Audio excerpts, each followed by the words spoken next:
To RX pharma chat. सबसे पहले आप सबको होली की ढेर सारी शुभकामनाएं। तो आज की वीडियो में हम करेंगे फुट लम्प्स के बारे में, मतलब कि पैरों की गांठें। छोटे बच्चों से लेके बुजुर्गों तक, चाहे वो यंगर हों, छोटे बच्चे हों या बुजुर्ग हों, पैरों की जो गांठें होती हैं, ये समस्या कभी ना कभी हर पर्सन की लाइफ में ज़रूर आती हैं। छोटे बच्चे जब 3 या 4 साल के बाद वो स्कूल जाना शुरू करते हैं, तो रेगुलर जब उनको शूज़ पहनने पड़ते हैं, तो ये पैरों में जो गांठें हो जाती हैं, ये समस्या का सामना उनको करना पड़ता है। ये हील्स के पीछे हो जाते हैं या टोज के ऊपर हो जाते हैं, या जो हमारे एंकल होता है उसकी साइड में होने की संभावना होती है। तो ये पैरों की जो गांठें होती हैं, ये समस्या आजकल आम बन गई है।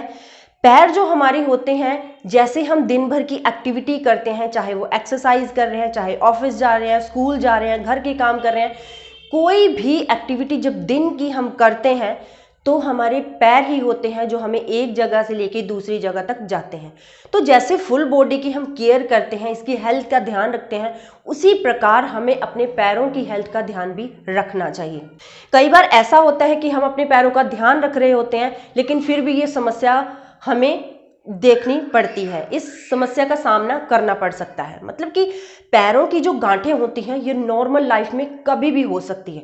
तो आज इसी के बारे में डिस्कशन करने जा रहे हैं कि पैरों की गांठें क्यों हो जाती हैं और कितने प्रकार की ये होती हैं और किस तरीके से इसको घरेलू उपचार से, होम रेमेडी से ट्रीट किया जा सकता है। तो चलिए आज की वीडियो को हम स्टार्ट करते हैं और देखते हैं कि पैरों की गांठें, फुट लम्प्स क्या होते हैं। फुट लम्प्स, पैरों की गांठें जो होती हैं, वो कभी भी किसी को फेस करनी पड़ सकती हैं। इसलिए इस टॉपिक को आप स्टार्टिंग से लेके एंड तक जरूर देखना, क्योंकि फुल वीडियो में मैंने इंपॉर्टेंट इन्फॉर्मेशन बता रखी है जो आपके लिए कभी ना कभी हेल्पफुल जरूर हो सकती है। फुट लम्प्स, पैरों की गांठें। पैरों में हमारे जो सॉफ्ट टिश्यूज होते हैं, सॉफ्ट टिश्यू मांस होते हैं, वो क्या करते हैं, कभी ना कभी वो स्वेल्ड हो जाते हैं बहुत सारे रीजंस की वजह से। ये हमारे पैरों के नीचे भी हो सकते हैं, पैरों की साइड्स में हो सकते हैं, टोज की साइज में हो सकते हैं, टोज के टॉप पे हो सकते हैं, हील के पीछे हो सकते हैं, या एंकल की साइड में, एंकल के ऊपर भी हो सकते हैं। तो मतलब कि जो फुल फुट होता है, हमारा फुल पैर होता है, वो अफेक्ट हो सकता है फुट लम्प से। और ये सॉफ्ट टिश्यूज जो होते हैं, ये स्वेलिंग यहाँ पे हो जाती है, स्वोलन हो जाते हैं, हमारे अल्सर्स हो जाते हैं। और जो अल्सर्स होते हैं, ये एक फ्लूइड, जो वाइट कलर का फ्लूइड जिसे हम पस कहते हैं, उससे भर जाते हैं। कभी कभी ये पेनफुल होते हैं, कभी कभी ये पेनलेस हो सकते हैं। और जो हमारी वेसल्स या मसल्स होते हैं, कभी कभी उनकी एनलार्ज हो जाती है और बिना पेन के ये होते हैं। मतलब कि गांठ सी हो जाती है, जैसे मांस ही बड़ा हुआ होता है हमारे पैर का, इस तरीके से हमें दिखने लग जाते हैं। और कभी कभी ये फैटी टिश्यूज हो जाते हैं, फैटी जो फैट्स होते हैं हमारे टिश्यूज में, वहाँ जमा होके ये टिश्यूज हमारे बड़े दिखने लग जाते हैं। कई केसेस में ऐसा भी देखा गया कि जब ये पेन करते हैं और धीरे धीरे बढ़ते ही जाते हैं, कई बार ये फास्ट बढ़ जाते हैं, तो इस कंडीशन में आपको डॉक्टर से कंसल्ट जल्दी ही करना चाहिए और ज़रूर करना चाहिए। जो पेनलेस फुट लम्प्स होते हैं, उसको हम अपने आप ही ट्रीट कर सकते हैं। ये अपने आप ही 3-4 दिन के बाद या हफ्ते के बाद अपने आप ही ये रिलैक्स हो जाते हैं, ठीक हो जाते हैं। लेकिन जो पेनफुल फुट लम्प्स होते हैं, जो धीरे धीरे बढ़ते ही जाते हैं, तो उनकी ट्रीटमेंट बहुत ज़्यादा ज़रूरी है। उनके लिए कंसल्टेशन आपका डॉक्टर्स के साथ बहुत ज़्यादा ज़रूरी है। और इसकी जो ट्रीटमेंट है वो फुट या एंकल सर्जन के द्वारा होती है। फुट लम्प्स जो होते हैं, ये कभी कभी हार्ड हो सकते हैं या डर्मेटोलॉजिकल इन नेचर हो सकते हैं, जो हमारी डिफरेंट लेयर्स होती हैं जो स्किन की, उसको अफेक्ट कर सकते हैं। होती है हमारी स्किन की, एपिडर्मिस होती है, डर्मिस होती है और सबकुटेनियस होती है। तो ये तीनों लेयर्स को कभी कभी अफेक्ट कर सकता है। इसलिए जो फुट लम्प्स होते हैं, पैरों की जो गांठें होती है, उनको इग्नोर बिल्कुल ना कीजिएगा। मोस्टली केसेस में देखा गया है कि जो फुट लम्प्स होते हैं वो नॉन कैंसरस होते हैं, मतलब ये कैंसर नहीं होते हैं। लेकिन कई केसेस में ऐसा भी देखा गया है कि जैसे ये फुट लम्प्स होते हैं, पेनफुल होते हैं और ये फास्टली बढ़ जाते हैं। मतलब कि आप देखते हैं कि हफ्ते के अंदर ही, अगर छोटा सा है तो हफ्ते के अंदर ही वो बड़ा हो जाता है और उसका साइज बढ़ता ही रहता है। तो इस कंडीशन में इसकी ट्रीटमेंट बहुत ज़्यादा ज़रूरी है, क्योंकि ये कैंसर भी हो सकते हैं। मोस्टली जो लम्प्स होते हैं, फुट लम्प्स होते हैं, ये विजिबल होते हैं, मतलब कि पैरों की बाहर की साइड ये मसल्स की एनलार्जमेंट होती है, या फिर वेसल्स की एनलार्जमेंट, आप कह सकते हैं कि वेसल्स की एनलार्जमेंट यहाँ पे हो सकती है। लेकिन कुछ केसेस जो होते हैं, ये फुट लम्स जो होते हैं हमारे पैरों के अंदर होते हैं, और ये पेन तो ज़रूर करते हैं लेकिन ये अनविजिबल होते हैं, हमें दिखते नहीं है। अचानक ही हमारा पैर यहाँ पे दर्द होना शुरू हो जाता है, या हमारे पैर के जो सोल्स होते हैं, तलवे होते हैं, उनमें दर्द होना शुरू हो जाता है बिना किसी रीजंस के। ना तो हम बहुत ज़्यादा फिट शूज़ पहन रहे हैं, ना तो बहुत ज़्यादा वॉकिंग या रनिंग करके आए हैं, ना तो बहुत ज़्यादा स्टेयर्स चढ़ के आए हैं। तो ऐसी कोई भी चीज़ हमने नहीं की है जो हमारे पैरों के लिए नुकसान हो सकती है, और ये क्या होते हैं, पेन हमारा पैर यहाँ पे करने लग जाता है। तो इस कंडीशन में हमें नहीं पता चलता है कि ये फुट लम्स ही होते हैं, पैरों की गांठें ही होती हैं। तो कुछ टाइम के बाद जब इस पेन को आप इग्नोर कर देते हो तो ये अपने आप ही बाहर निकल आता है, और ये बहुत हार्ड बन जाता है, जिसको हम कोर्न भी कहते हैं, अट्टन या रट्टन कहते हैं। तो बहुत तरह के ऐसे पैरों की गांठें हैं, फुट लम्स हैं, जो कि हमारे पैरों में हो सकती हैं, डेली लाइफ की जो एक्टिविटीज़ है उसको अफेक्ट कर सकते हैं। फुट लम्स होते हैं जैसे साइड्स में हो जाते हैं, जैसे मैंने आपको यहाँ पे पिक्चर में दिखा रखा है। तो ये साइड्स में जब हो जाते हैं, ये कॉमन कंप्लेंट होती है। मोस्टली ये फिटेड शूज़, जैसे बहुत ज़्यादा आप अनफिटेड शूज़ पहन रहे हैं या हाई हील के सैंडल पहन रहे हैं जिनकी स्ट्रैप बहुत हार्ड है और स्ट्रैप बहुत ज़्यादा टाइट है, तो वो पहन रहे हैं, तो उसकी वजह से भी ये होते हैं। और अचानक जब आपको रेगुलर शूज़ पहनने पड़ जाते हैं, जैसे कि आप घर में हो, या जैसे मैंने आपको बताया कि छोटे बच्चे हों, वो स्कूल जाना शुरू करते हैं, तो अचानक वो रेगुलर शूज़ पहनना यहाँ पे शुरू कर देते हैं। तो उस केस में ये मोस्टली देखे गए हैं, जो कि हमारे पैरों की साइड में मोस्टली होते हैं, ये कॉमन कंप्लेंट होते हैं। तो अब ये देखिए, मैंने पैर का यहाँ पे आपको स्ट्रक्चर बता रखा है। ये हमारी एक्लीज टेंडन होती है, हील बोन होती है, हमारी प्लांटर फेसाई होती है, और हमारी ये मेटाटार्सल बोन्स होती है, ये हमारी पेरोनियल टेंडन होती है, और ये हमारी फैबुला होती है। ये जो हमारा फुट का टो होता है, इसके साइड में कभी कभी इसकी साइड्स में हमें देखने को ये मिलते हैं, कभी कभी इसके टॉप पे देखने को मिलते हैं, कभी कभी लास्ट जो छोटी फिंगर होती है उसके साइड में देखने को मिलते हैं, उसके ऊपर भी कभी कभी हो जाता है, हील के पीछे हो सकता है, यहाँ पे एंकल होता है तो एंकल के ऊपर या एंकल के थोड़ा सा नीचे हो सकता है, या फिर यहाँ जो बोन यहाँ पे हमारी होती है, थोड़ा सा पैर देखिए आपका यहाँ से थोड़ा सा ऊपर को होगा, तो इस जगह पे भी कई बार हमें ये देखने को मिलते हैं। और फुट का जो सोल होता है, हमारा पैर का तलवा होता है, वो तो मोस्ट कॉमनली है कि यहाँ पे ये लम्स हमें देखने को मिलते ही हैं। तो कितने तरह के ये फुट लम्स होते हैं, क्या क्या रीजंस इनके हो सकते हैं होने के, चलिए देखते हैं। सबसे पहले हमारे पास है लिपोमास। लिपोमास जो होते हैं, इसमें हार्ड मासेस सा बन जाता है हमारे पैर के ऊपर। टोज जो हमारा टोज होते हैं फुट के, उसके साइड में हो सकते हैं, या एंकल के ऊपर हो सकते हैं, या हील के पीछे हो सकते हैं, एनीवेयर कहीं भी अराइज हो सकते हैं हमारे फुट के ऊपर। और ये किसी भी एज में हो सकते हैं, चाहे वो छोटे बच्चे हैं, चाहे वो यंगर हैं, चाहे वो एल्डर्स हैं, तो किसी भी एज में हो सकते हैं। और मोस्टली केसेस में देखा गया कि नॉन कैंसरस होते हैं, किसी तरीके का ये कैंसर नहीं होता है। तो बस ये क्या होता है, एक मसल्स और वेसल्स की एनलार्जमेंट होती है। कई बार ये बहुत ज़्यादा सॉफ्ट होते हैं और कई बार ये बहुत ज़्यादा हार्ड हमें टच करने पे फील होते हैं। मोस्टली ये पेनलेस होते हैं और कई बार ये बहुत ज़्यादा फास्टली ग्रो करते हैं। मोस्टली जो एल्डर्स होते हैं उनके पैरों पे ये फास्टली ग्रोज देखे गए हैं। तो जब ये फास्टली ग्रो कर गए, इमीडिएटली आपको यहाँ पे डॉक्टर से कंसल्ट करना चाहिए। अगर आपको ये फास्टली बढ़ते हुए, पेन के साथ बढ़ते हुए फील हो रहे हैं, तो डॉक्टर्स इनको एक छोटी सी सर्जरी करते हैं और इनको इजीली वहाँ से निकाल देते हैं। तो ये सर्जरी जो है वो बिल्कुल सेफ होती है। नेक्स्ट बात करते हैं हम बर्साइटिस की। जो भी मैं आपको यहाँ फुट लम्स की टाइप बता रही हूँ, साइड में मैं आपको पिक्चर दिखा रही हूँ, बिल्कुल क्लियर किया हुआ है यहाँ पे मैंने आपको। फिर भी अगर आपको इस वीडियो से रिलेटेड कोई भी क्वेश्चन है तो आप मुझे कमेंट बॉक्स में कमेंट करके पूछ सकते हैं। सेकंड वन है बर्साइटिस। बर्साइटिस क्या होता है, ये अल्सर्स टाइप के होते हैं। जैसे हमारे मुंह के अंदर अल्सर्स हो जाते हैं, पानी से भरे हुए जैसे होते हैं, तो ये इस तरीके के हो जाते हैं। ये मोस्टली देखे गए हैं कि अनफिटेड शूज़ जब हम पहन लेते हैं, लॉन्ग टाइम तक पहनने पड़ते हैं, पहनकर जब हम स्टेयर चढ़ते हैं या बहुत ज़्यादा हम चल रहे हैं या बहुत ज़्यादा हम रनिंग कर रहे हैं अनफिटेड शूज़ पहन के, तो उस कंडीशन में ये ज़्यादा देखे गए हैं। इस कंडीशन में क्या होता है, ये रेड से होते हैं और रेडनेस से यहाँ पे अल्सर सा बन जाते हैं, छाले से बन जाते हैं और वो सैक से भर जाते हैं, मतलब कि पस से भर जाते हैं।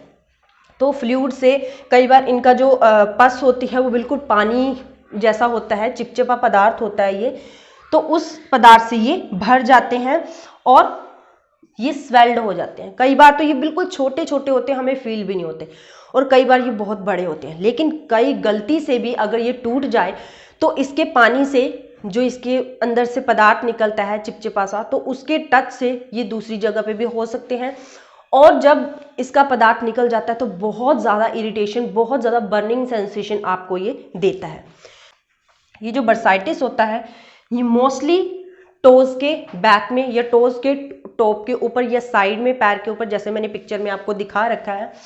और जो टोज, सबसे बड़ा टोज होता है हमारा, जिसे हम थंब टोज कहते हैं, तो उसके साइड में, उसके ऊपर में, और हमारी लास्ट जो टोज होती है उसकी साइड में या उसके ऊपर भी हो सकता है, एंकल के ऊपर, एंकल के नीचे, या फिर हील के पीछे भी हो सकते हैं। तो ये बहुत ज़्यादा पेन करते हैं स्वेलिंग के साथ, और रेडनेस भी इनमें देखी जाती है। नेक्स्ट है प्लांटर फिब्रोमास। जो प्लांटर फिब्रोमास होते हैं ये बहुत सॉलिड टाइप के होते हैं। तो ये हमारे मोस्टली जो लास्ट फिंगर होती है उसके साइड में यहाँ पे, या फिर ये जो हमारा पैर का बिग टोज होता है उसकी साइड में या उसके टॉप के ऊपर मोस्टली देखा गया है, या फिर यहाँ पे एंकल के ऊपर मोस्टली देखा गया है। तो ये क्या होता है, पेनलेस होता है, इसमें पेन बिल्कुल नहीं होती। बिल्कुल जो जहाँ पे ये होता है उसका जो मसल्स होती है, मांस होती है, ऐसा लगता है कि उसके अंदर मतलब ब्लड सर्कुलेशन बिल्कुल नहीं है, और वो बिल्कुल सॉलिड हो जाता है, बिल्कुल हार्ड, वहाँ का जो मसल्स होती है हार्ड हो जाती है। जब ये पेन करने लग जाता है और इसकी जो कंडीशन है हार्ड होती रहती है हमारी जो स्किन है, तो इसको आपको डॉक्टर को एक बार ज़रूर दिखाना चाहिए। नेक्स्ट बात करते हैं हम डायबिटीज़ फुट लम्स की। डायबिटीज़ फुट लम्स जो होते हैं ये मोस्टली डायबिटीज़ वाले पेशेंट को होते हैं जिनको शुगर की प्रॉब्लम होती है। तो जो शुगर के पेशेंट होते हैं उनको अपने पैरों की रेगुलर चेकअप यहाँ पे करना चाहिए। रेगुलर उनको सफाई करनी चाहिए। फुट इन्फेक्शन के बारे में, डायबिटिक फुट इन्फेक्शन के बारे में मैंने आपको वीडियो भी प्रोवाइड की हुई है। अगर आप वो वीडियो देखना चाहते हैं तो इस वीडियो के डिस्क्रिप्शन में मैंने उस वीडियो का लिंक दे रखा है, आप वहाँ से जाके डायरेक्ट देख सकते हैं। तो डायबिटिक फुट लम्स जो होते हैं ये कई तरीके के हो सकते हैं, जैसे ये अल्सर्स भी हो सकते हैं, कोई इन्फेक्शन भी हो सकता है, फिंगर्स के बीच में इन्फेक्शन हो सकता है, पैरों के तलवों में कोई दर्द हो सकती है, या यहाँ पे हमारे ये लिपोमास या फिब्रोमास या कोई अल्सर्स वगैरह दिख सकता है, या ये बनियंस हो सकते हैं। बनियंस मतलब कि ये एक तरीके के मांस का बढ़ना होता है, ये मसल्स की एनलार्जमेंट होती है, और ये लिपोमास भी हो सकते हैं। जैसे मैंने आपको बताया कि ये लिपोमास जो होते हैं वो कहीं भी हो जाते हैं, और ये सॉलिड मास टाइप होता है। तो डायबिटीज़ जो फुट लम्स होते हैं, जो डायबिटीज़ में फुट की प्रॉब्लम हो जाती है, पैरों में गांठें हो जाती है, ये नॉर्मल देखी गई है शुगर के पेशेंट्स में। तो इस कंडीशन में आपको जैसे अपनी फुल बॉडी का या अपनी हेल्थ का, खाने पीने का बहुत ज़्यादा ध्यान रखना पड़ता है डायबिटिक पेशेंट को, उसी तरीके से आपको जो फुट है, अपने पैर हैं, उसकी भी देखभाल, उसकी हेल्थ की तरफ ही आपको ध्यान देना बहुत ज़्यादा ज़रूरी है। क्योंकि कोई भी इन्फेक्शन है डायबिटीज़ की कंडीशन में, आपके पैरों में बहुत जल्दी वो इन्फेक्शन दिखने लग जाता है। पैरों की जो फिंगर्स होती है, टोज़ होते हैं, टोज़ के बीच की सफाई भी बहुत ज़्यादा ज़रूरी है। नेल्स की सफाई बहुत ज़्यादा ज़रूरी है। पैर के जो तलवे होते हैं उसकी मसाज बहुत ज़्यादा ज़रूरी है। इस कंडीशन में जो हमारे फिंगर्स के बीच में, टोज़ के बीच में बहुत जल्दी इन्फेक्शन हो जाता है। कोई भी जैसे वहाँ पे इन्फेक्शन होकर वहाँ फंगल इन्फेक्शन हो जाता है, तो यीस्ट फंगल इन्फेक्शन हो जाता है, तो उस कंडीशन में यहाँ पे आपको पैरों की बहुत ज़्यादा देखभाल करने की ज़रूरत होती है डायबिटिक पेशेंट को, या फिर एकदम से इंस्टेंट कंसल्टेशन आपको अपने डॉक्टर के साथ करना चाहिए। नेक्स्ट है bone and muscle growth. Bone और मसल ग्रोथ की कंडीशन में हम क्या देखते हैं कि बर्थ के टाइम कई बच्चों का क्या होता है, पैरों की एक्स्ट्रा हड्डी बढ़ी हुई होती है, एक्स्ट्रा बोन बढ़ी हुई होती है, या फिर जो सबसे बड़ा टोज होता है उसके पास से, या फिर कईयों की क्या होती है जो 6 फिंगर होती है वो भी आई हुई होती है। तो ये बर्थ के टाइम भी हो सकता है। जैसे बर्थ के साथ साथ ही कई कंडीशन में हड्डियां बढ़ी हुई होती हैं, तो उस कंडीशन में मोस्टली यहाँ पे जो पैरों की गांठें हैं वो देखने को मिलती हैं। और या फिर एक्सीडेंट के बाद, अगर कोई एक्सीडेंट हुआ है तो एक्सीडेंट के बाद आप जब शूज़ पहनते हैं तो मोस्टली ये देखने को मिलते हैं। यहाँ पे ये हड्डियाँ निकली हुई होती हैं, जहाँ पे ये हड्डी की प्रॉब्लम होती है हमारे पैरों में, तो स्पेशली ये देखी गई है टोज की साइड में, हमारी फुट में, हमारे फुट के अंडर में, और हमारी जो एंकल बोन है या हील बोन है यहाँ पे देखी गई है।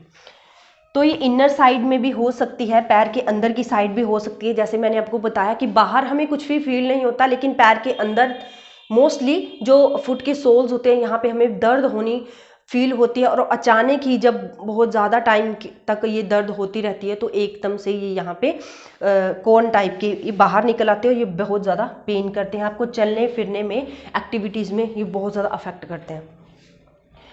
तो ये जब आप शूज़ पहनते हैं मोस्टली बोन और मसल की ग्रोथ, ये तब पैरों की गांठें यहाँ पे देखी गई हैं, क्योंकि यहाँ पे क्या होती है, आपके पैरों की हड्डी बढ़ी हुई है, बर्थ के टाइम या एक्सीडेंट के बाद आपके पैरों में जो हड्डियों में प्रॉब्लम कोई आ गई है, तो उस वजह से जब आप जो शूज़ होते हैं वो तो नॉर्मल ही मार्केट में अवेलेबल होते हैं, जैसे कि सबके लिए 5 फिंगर्स के लिए अवेलेबल होते हैं। तो उस कंडीशन में क्या होता है, आपको स्पेशली इनके लिए शूज़ बनवाने पड़ते हैं 6 फिंगर के अकॉर्डिंगली।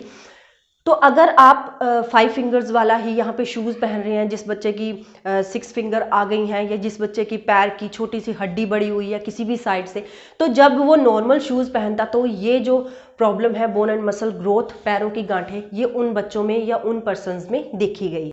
नेक्स्ट है मेटाटार्सल्जिया। मेटाटार्सल्जिया एक ऐसी प्रॉब्लम है जब हमारे मेटाटार्सल बोन्स में कोई दिक्कत होने लग जाती है, कोई प्रॉब्लम होने लग जाती है, या कोई प्रेशर की वजह से इसमें दर्द होने लग जाती है, तो मेटाटार्सल्जिया प्रॉब्लम वहाँ पे क्रिएट हो जाती है। ये जो प्रॉब्लम होती है इसके बारे में मैंने आपको फुल वीडियो प्रोवाइड की है, अगर आप देखना चाहते हैं मेटाटार्सल्जिया की फुल प्रॉब्लम और होम रेमेडीज़, उसके लिए एक्सरसाइज भी मैंने बता रखी है, कुछ सिकाई भी बता रखी है, तो इस वीडियो के डिस्क्रिप्शन में मैंने उस वीडियो का लिंक दे रखा है, लिंक के ऊपर क्लिक करके आप डायरेक्ट वहां से वीडियो देख सकते हैं। नेक्स्ट है हमारे पास मोटोन्स न्यूरोमा। मोटोन्स न्यूरोमा में क्या होता है, जो वॉल ऑफ द फुट होता है हमारा, जैसे ये आउटर लाइनिंग होती है, तो आउटर लाइनिंग जो होती है यहाँ पे टिश्यूज़ की बहुत ज़्यादा, हमारे नर्व्स की बहुत ज़्यादा थिकनिंग हो जाती है। हमारे जो टिश्यूज़ होते हैं इतने ज़्यादा थिक हो जाते हैं, जो 3rd और 4th हमारी टोज होती है पैर की, तो इसके जो बीच में जो नर्व होती है मीडियन नर्व्स, तो यहाँ पे मोस्टली ये प्रॉब्लम होती है, मोटोन्स न्यूरोमा की प्रॉब्लम इन टोज के बीच में देखी गई है। स्पेशली जब हम मार्बल्स के ऊपर, जैसे सारी टाइल्स चली हुई हैं जो बहुत ज़्यादा हार्ड होती हैं, फ्लोर के ऊपर डलवाने के लिए अलग अलग डिज़ाइन की अवेलेबल है मार्केट में, तो जब हम उस मार्बल के फर्श के ऊपर, फ्लोर के ऊपर ज़्यादातर अपने पैर को नंगे पाँव चलते हैं, तो 3rd और 4th टोज के बीच में जो नर्व होती है उसको प्रॉब्लम होने लग जाती है। वहाँ की जो नर्व है, वहाँ की जो बाल है वो थिक होने लग जाती है, नर्व की जो सराउंड होती है, हमारी जो टिश्यूज़ होते हैं, तो उस कंडीशन में क्या होता है, मोटोन्स न्यूरोमा देखने को मिलता है। रेगुलर हमारे पैर के ऊपर यहाँ पे प्रेशर पड़ रहा है, प्रेशर पड़ने की वजह से जो नर्व है यहाँ पे इरिटेट होना शुरू हो जाती है, इरिटेट होने की वजह से यहाँ पे लगातार यहाँ पे प्रेशर पड़ रहा है, या ट्राउमा की वजह से इन टोज के बीच में जो दिक्कत होती है, जो प्रॉब्लम होती है, जो गांठें बन जाती हैं, लम्स बन जाते हैं, वो उनको मोटोन्स न्यूरोमा कहते हैं। तो कई बार यहाँ पे 3rd और 4th टोज के बीच में हमें टिंगलिंग या नम्बनेस देखने को भी मिलती है इस कंडीशन में। तो आगे हम बात करते हैं turf toy. Turf toy next हमारा फुट लम्स है।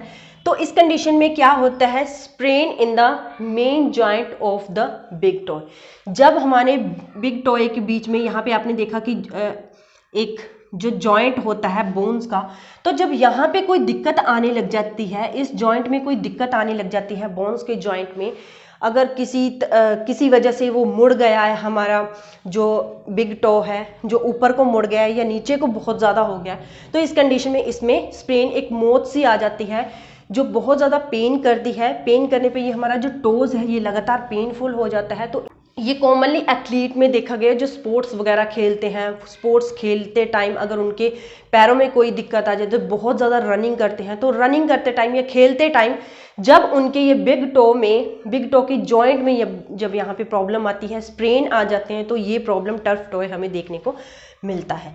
नेक्स्ट है कुबॉइड सिंड्रोम। तो ये हमारी कुबॉइड बोन होती है हमारे फुट के सेंटर में, तो कुबॉइड बोन में के जॉइंट्स में या लिगामेंट्स में कोई खिंचाव आ जाता है, कोई इंजरी हो जाती है, कोई चोट लग जाती है, बहुत ज़्यादा प्रेशर इस पे पड़ जाता है, तो कुबॉइड सिंड्रोम यहाँ पे देखने को मिलता है। इस कंडीशन में क्या होता है, हमारे जो ऊपर का पैर होता है वहाँ पे बहुत ज़्यादा हमारी जो बोन है वहाँ पे दर्द होने लग जाती हैं। कई बार ये क्या होता है, यहाँ का जो मसल्स होती हैं वो ऊपर की तरफ उठ जाती हैं, यहाँ पे स्वेलिंग हो जाती है, रेडनेस भी आ जाती है। तो इस कंडीशन में बहुत ज़्यादा ये पेन करने लग जाता है कुबॉइड सिंड्रोम की कंडीशन में। तो आउटसाइड मतलब कि जो स्मॉलेस्ट टोज होते हैं, ये जो पेन होती है हमारी जो कुबॉइड बोन होती है, कुबॉइड बोन की जब ये प्रॉब्लम होती है, पेन ये होती है जो हमारी स्मॉलेस्ट टोज की तरफ रेडिएट होती है। तो स्मॉलेस्ट टोज हमारी जो सेकंड, थर्ड और फोर्थ और फिफ्थ होती है, तो इसमें भी हमें यहाँ पे पेन होना शुरू हो जाती है, क्योंकि ये पेन ये कुबॉइड बोन से लेके हमारे मेटाटार्सल से आगे तक यहाँ पे टोज के बीच में रेडिएट होती है। लगातार प्रेशर होने की वजह से या लगातार यहाँ पे वेट लिफ्ट होने की वजह से इन पैरों के बीच में, या लगातार जब इनको टाइट हम शूज़ पहनते हैं, अनफिटेड शूज़ पहनते हैं, तो उस कंडीशन में ये जो हमारी पेन होती है ये बद से बदतर हो जाती है, रोजन कंडीशन हो जाती है हमारी पेन की, और यहाँ पे रेडनेस और हमारे पैर की जो एक्टिविटी होती है वो डिक्रीज होनी हमें शुरू हो जाती है, हमें कम दिखना शुरू हो जाती है। नेक्स्ट हम बात करते हैं वार्ट्स की। वार्ट्स के बारे में आप सबने सुना ही होगा। वार्ट्स क्या होते हैं, ये रफ होते हैं, बिल्कुल स्मॉल राउंडेड, और ये ग्रोथ होती है हमारे स्किन के ऊपर। जैसे मैंने पिक्चर में दिखाया, स्किन के ऊपर कोई भी लेयर कहीं भी ये बॉडी में हो सकते हैं, स्पेशली हमारे पैरों में भी हो सकते हैं। तो ये क्या होते हैं, कभी भी कहीं भी ये बहुत ज़्यादा रोजन दिखते हैं। हमारी जो ब्यूटीफाई है, हमारी जो सुंदरता है, ये देखने में बिल्कुल ये खराब लगती है इसमें। तो वार्ट्स जो होते हैं ये कभी भी किसी टाइम भी कभी तो ये ग्रुप्स में होते हैं, लेकिन कभी कभी ये सिंगल भी हो सकते हैं। तो ये स्पेशली उन पर्सन्स में देखे गए जिनका इम्यून सिस्टम बहुत ज़्यादा वीक है, या डायबिटीज़ के पेशेंट में देखे गए हैं, या फिर जिनको कोई बड़ी प्रॉब्लम, बड़ी बीमारी होके हटी है, जैसे थायराइड की प्रॉब्लम कईयों में, या टाइफाइड की प्रॉब्लम, जिनकी बॉडी बहुत ज़्यादा वीक हो गई, इलनेस के बाद ये प्रॉब्लम, वार्ट्स की प्रॉब्लम देखने को मिली है, या फिर कीमोथेरेपी जिनकी हुई है, या फिर जो बहुत ज़्यादा टेंशन में रहते हैं, बहुत ज़्यादा वरी चिंता करते हैं, तो उन पर्सन्स में वार्ट्स की प्रॉब्लम मोस्टली देखी गई है। जो चिल्ड्रंस होते हैं या टीनेजर्स होते हैं, ये मोर ससेप्टेबल होते हैं वार्ट्स के। कभी कभी ये जो वार्ट्स होते हैं ये बिना किसी ट्रीटमेंट के अपने आप होते हैं, बिना किसी ट्रीटमेंट के अपने आप चले भी जाते हैं।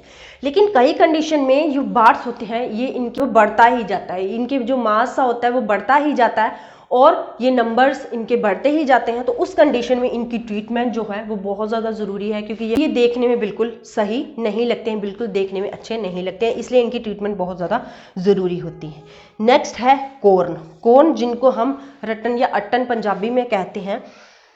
तो ये हार्ड होते हैं, थिक होते हैं, और हमारी स्किन की लेयर्स में हो जाते हैं, और बहुत ज़्यादा जब बहुत टाइम तक हमारे पैरों में रगड़न चल रही है, फ्रिक्शन चल रहा है, या प्रेशर चल रहा है, हमारे पैर बहुत ज़्यादा टाइट रह रहे हैं, तो उस कंडीशन में ये मोस्टली देखने को मिलते हैं। ये स्पेशली हमारे जो बिग टोज होते हैं उसके ऊपर, या लास्ट वाली जो फिंगर्स होती है, फिफ्थ फिंगर, उसके ऊपर या उसके साइड में, या हमारे हील के बैक में, या हमारे जो एंकल होता है उसके ऊपर, या थोड़ा सा उसके नीचे होता दिखाई देता है। तो इस कंडीशन में क्या होता है, ये जो कोर्न होते हैं कई बार ये हमारे पैर के तलवे में भी निकल जाते हैं। पैर के तलवे में जो हमारा कोर्न निकलता है ये बहुत ज़्यादा पेन करता है, चलने फिरने में हमें दिक्कत होने लग जाती है। इसके लिए हमें सॉफ्ट शूज़ पहनने चाहिए, नहीं तो अगर सॉफ्ट शूज़ आपके पास अवेलेबल नहीं है तो आप मार्केट से इसके लिए सोल भी खरीद सकते हैं। बिल्कुल इसके लिए जो सिलिकॉन के सोल है वो अवेलेबल होते हैं, जो हमारे कोर्न को सही करने में हेल्प करते हैं। इसकी ट्रीटमेंट जब हम करते हैं तो ये दोबारा भी हमारे पैर के नीचे हो सकते हैं। कई बार क्या होता है, बिल्कुल जो कोर्न होता है वो बाहर नहीं निकलता है, हमें पता नहीं चलता है कि जो कोर्न है वो कहाँ पे हो रखा है, लेकिन अचानक हमारे पैर के अंदर यहाँ पे सोल के बीच में पेन होने लग जाती है। तो पेन वो बढ़ती ही जाती है, और हमें बिना किसी रीज़न के हमें नहीं समझ आता है कि ये पेन किस वजह से हो रहा है। लेकिन कुछ टाइम के बाद जैसे आप इस पेन को इग्नोर करते हैं, महीने के बाद या 2 महीने के बाद वहाँ पे कोर्न निकल आता है, जो बहुत ज़्यादा आपको चलने फिरने में दिक्कत करता है। तो इसलिए इसकी ट्रीटमेंट भी बहुत ज़्यादा ज़रूरी है। नेक्स्ट है मैलिग्नेंट ट्यूमर्स। जो मैलिग्नेंट ट्यूमर्स होते हैं ये ऐसे फुट लम्स हैं जो कि फास्ट ग्रो करते हैं बिना किसी रीजंस के, और ये कैंसर हो सकते हैं। इसलिए छोटी सी कोई मांस हमारे पैरों में बढ़ा हुआ है, जैसे आप बिग टोज एग्जांपल के तौर पे मैं लेती हूँ, यहाँ पे थोड़ी सी यहाँ पे मसल्स की ग्रोथ हो रखी है, सॉलिड है, हार्ड है, लेकिन ये इसकी ग्रोथ बढ़ती ही जा रही है, थोड़े थोड़े टाइम के बाद बढ़ती ही जा रही है। या ये कई बार ये टोज के बीच में भी देखी गई है, सोल की तरफ भी देखी गई है। तो जब ये इसकी ग्रोथ बढ़ती ही जाती है बिना किसी रीजंस के, तो ये कैंसर हो सकते हैं। इसलिए इसकी ट्रीटमेंट बहुत ज़्यादा ज़रूरी है। इमीडिएट इस केस में आप अपने डॉक्टर से कंसल्ट ज़रूर कीजिए। तो ये थी मेरी आज की वीडियो, मेरी आज की इन्फॉर्मेशन, आज की वीडियो आपको कैसी लगी मुझे प्लीज़ एक कमेंट करके ज़रूर बता देना। ये जो पैरों की गांठें हैं इनको हम घरेलू उपचार के द्वारा भी ठीक कर सकते हैं, लेकिन जिस केस में आपको बहुत ज़्यादा पेन फील हो रही है और वो घरेलू उपचार से ठीक नहीं हो रहा है, तो इमीडिएट अपने डॉक्टर से कंसल्ट कीजिए, क्योंकि कई कंडीशंस में ये कैंसर भी हो सकते हैं। तो इनको इग्नोर बिल्कुल ना कीजिएगा और देखिए मेरी नेक्स्ट वीडियो, जिसमें हम इनके लिए होम रेमेडीज़ या कुछ ट्रीटमेंट बताऊँगी या कुछ सिकाई बताऊँगी, जिससे हम अपने पैरों में होने वाली गांठों को बिल्कुल ठीक कर सकते हैं। अगर आप मेरी वीडियो को पहली बार देख रहे हैं या मेरे चैनल पे नए हैं तो प्लीज़ मेरे चैनल को सब्सक्राइब कीजिए, साथ में दिए गए बेल आइकन को प्रेस कीजिए, वुमेन पावर को सपोर्ट कीजिए, क्योंकि यही बेल आइकन आपको मेरी न्यू वीडियोस की नोटिफिकेशन देगा, ताकि कोई भी इंपॉर्टेंट इन्फॉर्मेशन आप मिस ना करो।